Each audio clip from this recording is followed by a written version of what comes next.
Bonjour, bonjour à toutes et à tous et bienvenue sur KTV et Quizy FM, le 106.9 pour un temps de parole toujours en direct à la radio et à la télévision avec notre premier invité qui n'est autre que Mahmoud Aziari. Mahmoud, bonjour.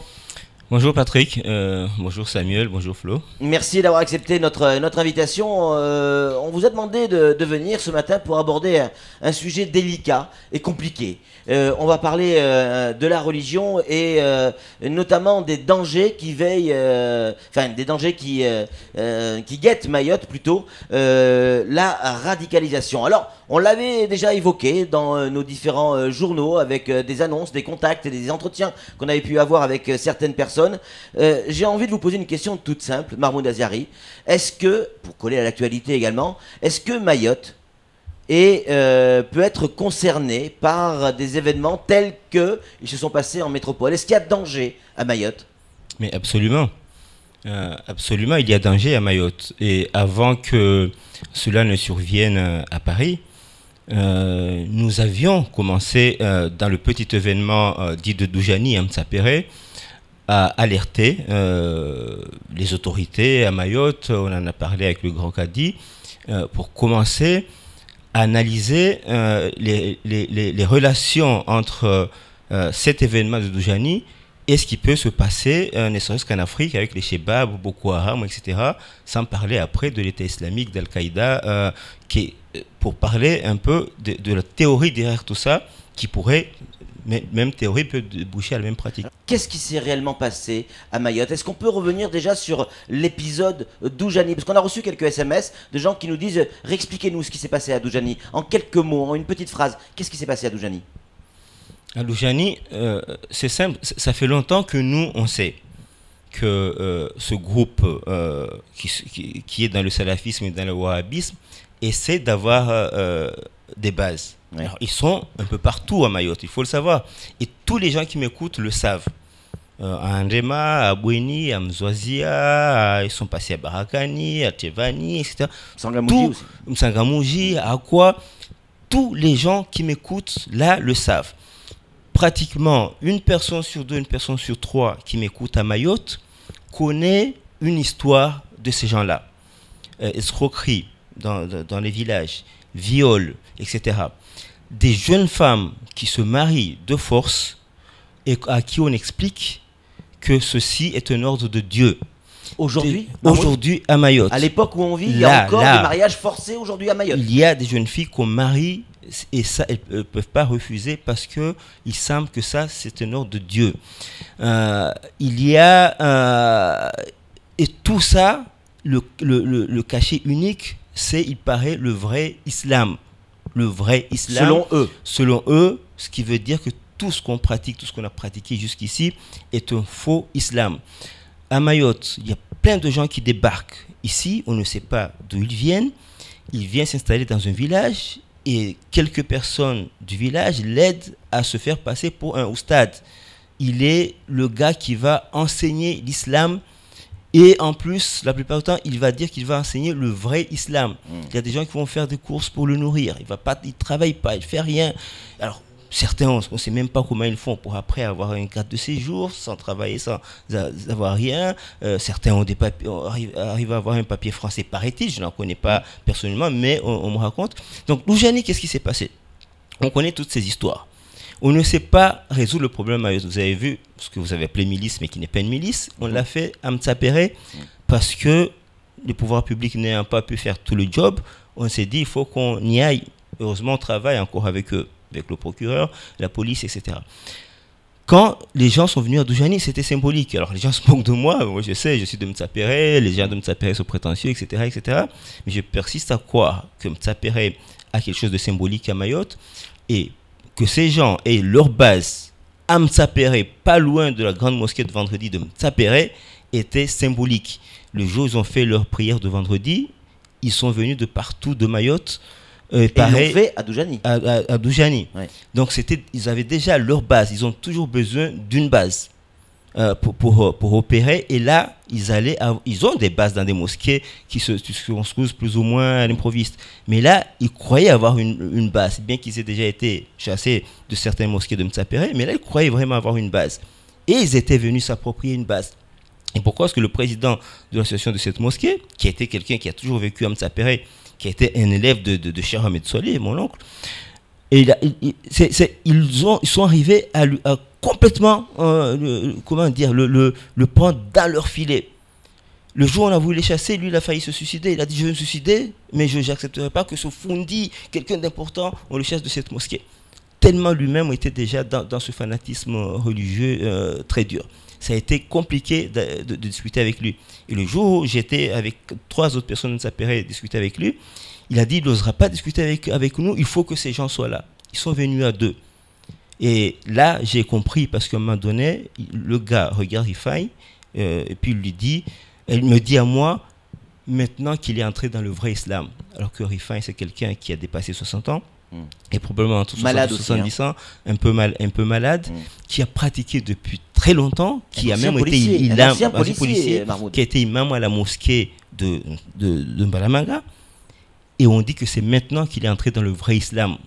Regardez l'insulte pour ce bonhomme et l'insulte pour tous ceux chez qui il a pris la religion, en particulier chez le Cheikh Ahmed Solly, qui lui a été une des personnes qui ont enseigné la pratique religieuse à Mayotte et a été le chef d'une torika, le Tariqa de Chadouli, qui est justement une des activités de soufisme. Il est réglé à Doujani?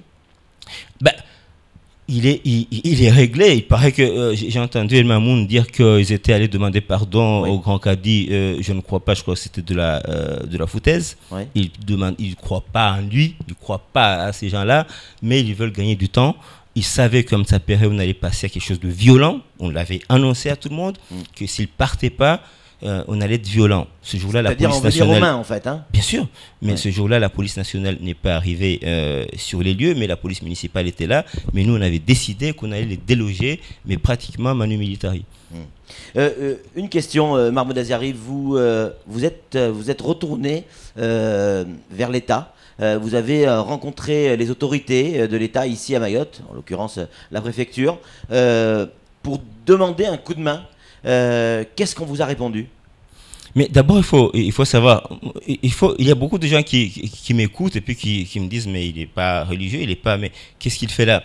Il faut d'abord savoir que Mtsapéré, d'abord, moi je me considère comme un notable de Mtsapéré à tort, à raison, mais c'est le cheikh de Mtsapéré, Cheikh Saïdal, qui est venu me voir en me disant, ces petits combats contre ces gens peuvent être compliqués et il faut que tu viennes nous aider. Je ne suis pas allé là-bas par hasard.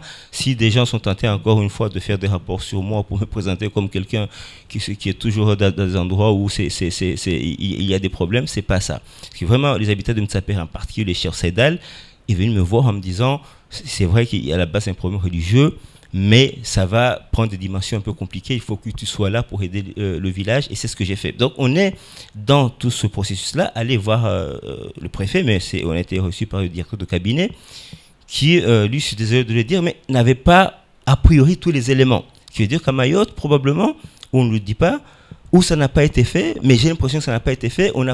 L'État ici n'a pas encore pris la mesure de ça, bien que toute une étude ait été faite sur la côte est d'Afrique. J'ai l'impression qu'à Mayotte, on n'a pas encore étudié c'est quoi ce phénomène-là. Et certains, haut placés, croient encore que c'est une histoire de petites guéguerres à l'intérieur d'une même religion.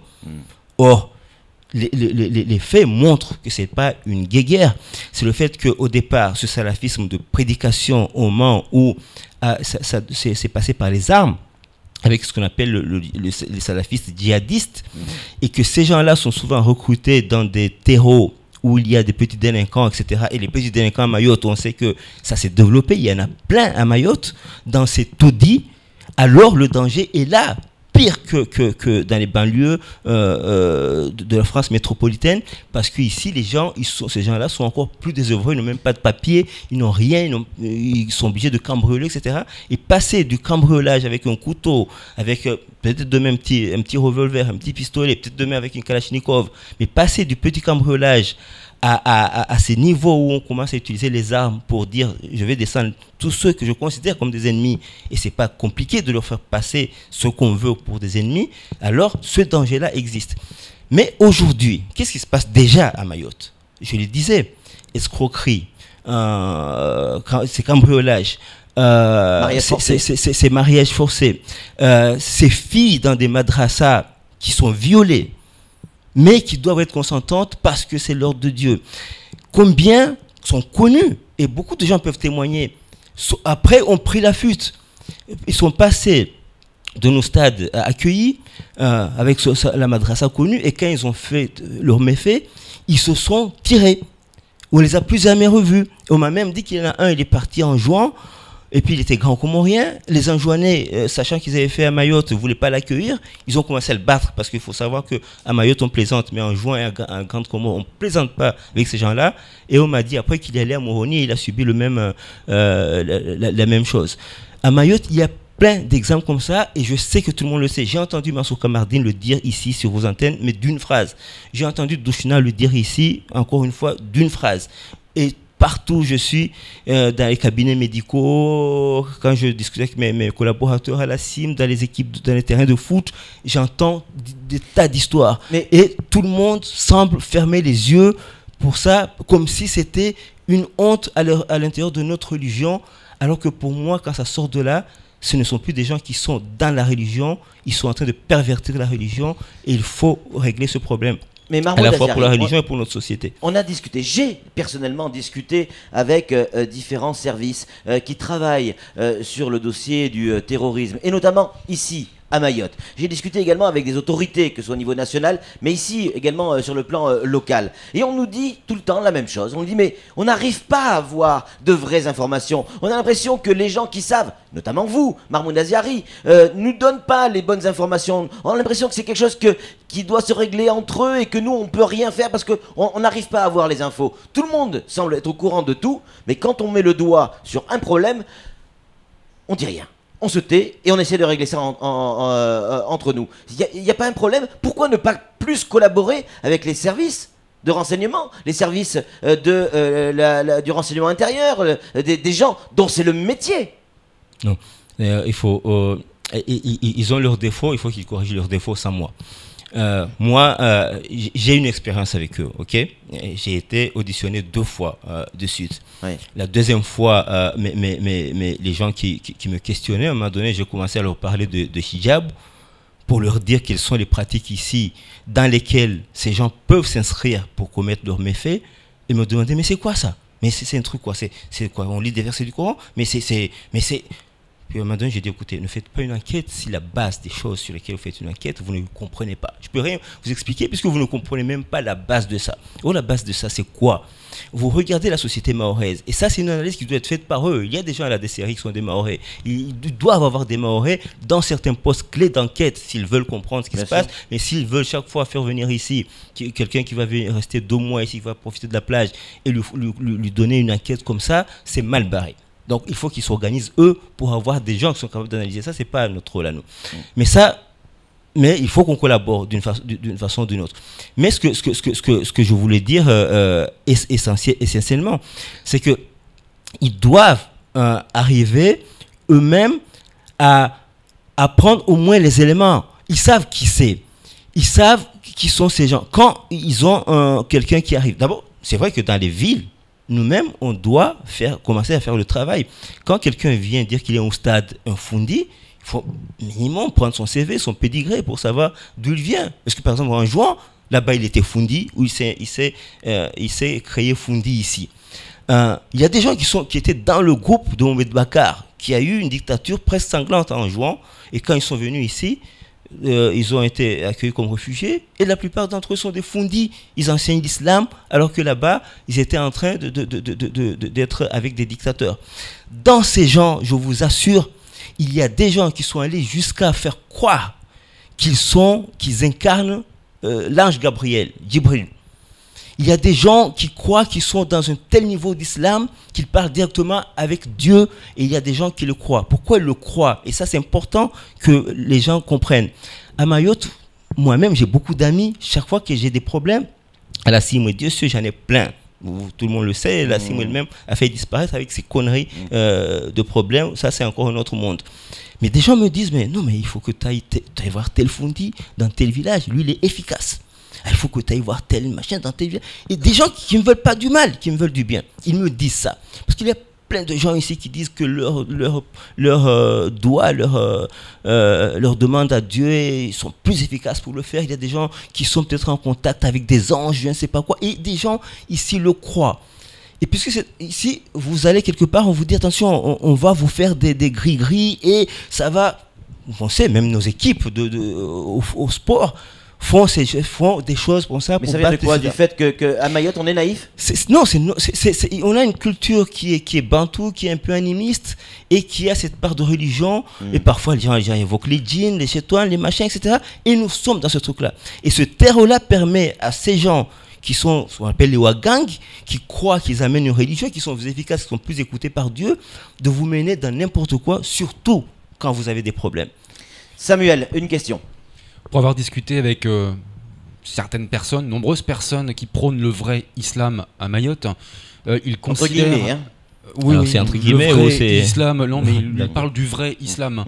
En effet, ils considèrent les Mahorais comme des traîtres, et notamment pour la place qu'ils accordent à la femme dans la société matriarcale à Mayotte. Est-ce que ça aussi, c'est l'un des moteurs d'une radicalisation ou d'une crainte que l'on peut avoir pour l'avenir? Mais ce n'est qu'un aspect, un petit aspect. Mais je disais tout à l'heure que le salafisme s'est beaucoup nourri matériellement du wahhabisme. Tout le monde sait que le wahhabisme, c'est en Arabie Saoudite, et le fameux El Wahhab qui a été à la base de ça, a pu faire son essor quand il s'est lié à la famille, à cette dynastie qui s'appelle les El Saoud, qui sont aujourd'hui, qui ont fondé l'Arabie Saoudite et qui sont les régnants en Arabie Saoudite. Donc avec l'argent du pétrole, etc., la protection américaine, le wahhabisme a pris son essor. Mais vous regardez en Arabie Saoudite, moi je sais, j'ai été là-bas parce que j'ai failli bosser pour la Banque Islamique de Développement, une des choses qui m'ont découragé. Leur siège, il y a 18 étages. Il n'y a pas une seule femme dans ce bâtiment, pas une seule femme dans ce bâtiment de 18 étages. Et les prières sont obligatoires. Quand vous êtes dans le bureau, à l'heure de prière, il y a un muezzin dans le bâtiment de la Banque Islamique. C'est obligatoire d'aller prier alors que personne n'oblige. La religion n'est pas obligatoire. C'est un choix. Vous devez comprendre pour aller faire les choses. Donc, le wahhabisme, la place de la femme en Arabie Saoudite, vous la connaissez. Ils n'ont pas le droit de conduire, ils n'ont pas le droit de faire ceci, etc. Et donc, le salafisme, le wahhabisme, ce couple-là, mis en pratique ailleurs, bien entendu, il va considérer que la femme, ça ne va pas. Effectivement, à Mayotte, où le côté matriarcal est très très fort, parfois même en contradiction dans sa pratique sur certaines choses qui sont dans des versets du Coran, notamment dans les successions, etc., eh bien, naturellement, elle considère que faire ça, on a trahi la religion. Mais ce qui est important, au-delà de ce que j'ai dit tout à l'heure sur ces pratiques qui sont déjà dans les villages et qui, pour moi, relèvent déjà du domaine du crime, même s'il n'y a pas de mort. Mais pour moi, vous savez très bien que violer une femme de 9 ans est un crime déjà.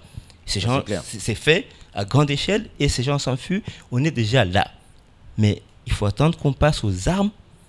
C'est quoi l'étape suivante? C'est les armes. Moi, je vous dis à Mayotte, globalement, il y a 3 fléaux. Et moi, ça m'intéresse énormément. Pourquoi? Parce que je suis un fanatique, pour le coup, là, du développement. J'ai fait beaucoup d'études, j'ai fait un peu de recherche.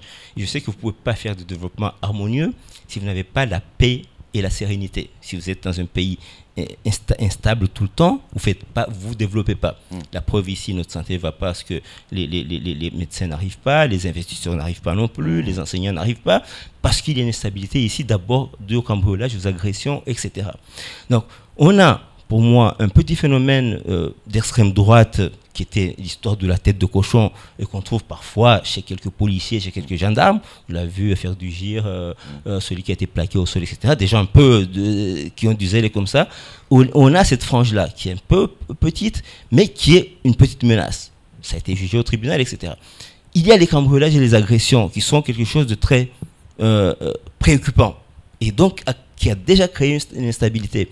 Et là, en sous-main, nous avons une troisième instabilité.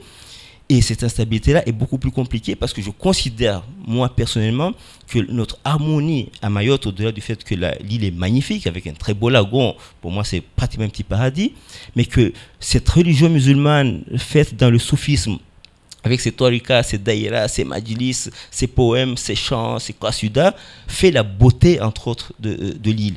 Et là, quand on va créer cette instabilité par le salafisme, qu'on va arriver à ces violences, à ces gens qu'on oppose en train de dire le vrai islam, le pas vrai islam, on s'attaque directement à la racine de l'islam qui est le fondement de la paix à Mayotte, et c'est encore plus grave que les deux dangers que je viens de citer. Pour vous, il n'y a aucun doute, on va arriver à ça?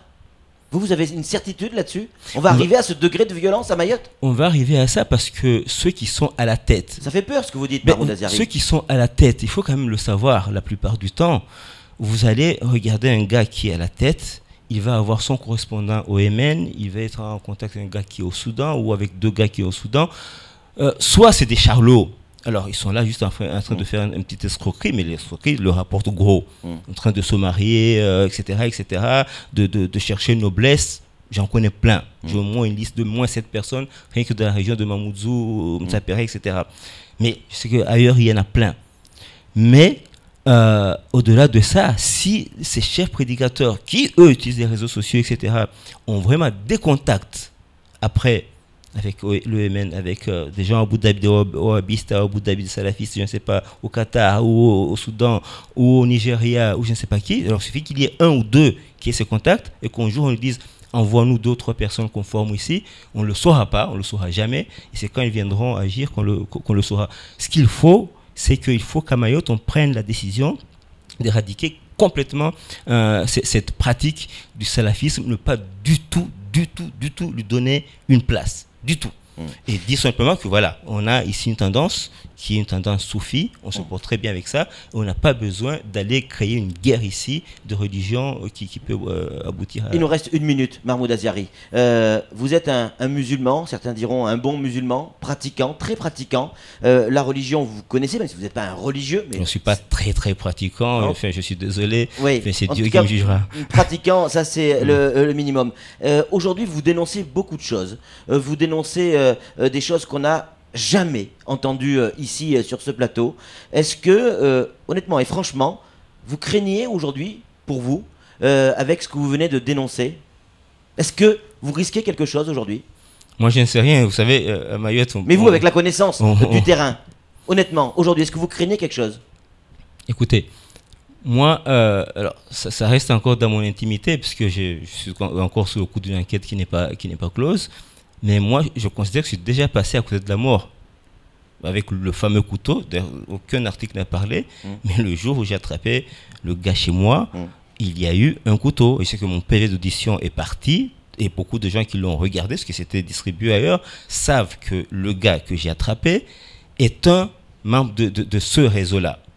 Et je me demandais même si lui-même n'allait pas être tué par ses compères, parce que, paraît-il, j'ai appris qu'un de ses complices, qui est plus élevé que lui dans leur science, a dit à un moment donné que lui-même se sentait en danger parce que lui s'était fait attraper. Donc, je suis moi-même, sans le frère de ma compagne, qui l'avait fouillé, qui a sorti ce couteau, peut-être qu'à un moment donné, il nous aurait planté. Donc, cette violence est déjà là. Moi, je suis passé à côté de ça. Mais... qu'est-ce qui dit que ce ne serait pas un couteau, ça aurait été un revolver? Et qui sait que si d'autres n'iront pas faire? Mais ça peut être moi, mais ça peut être n'importe qui d'autre qui se mettra sur leur chemin. Et à Doujani, ils ont déjà échoué. Normalement, ils ne devraient pas se dire on est abattu, ils devraient trouver d'autres solutions. Il en fallait un, c'est Mahmoud Azari. Il fallait le courage de dire certaines choses. Ça a été dit ce matin sur ce plateau. Vous avez ouvert une porte, certainement qu'on aura l'occasion d'en reparler. Merci Mahmoud Azari d'avoir eu le courage de parler de ce sujet qui jusqu'à maintenant est resté tabou. C'est tout pour ce temps parole et cette édition un petit peu spéciale. Tout de suite, la suite de nos programmes.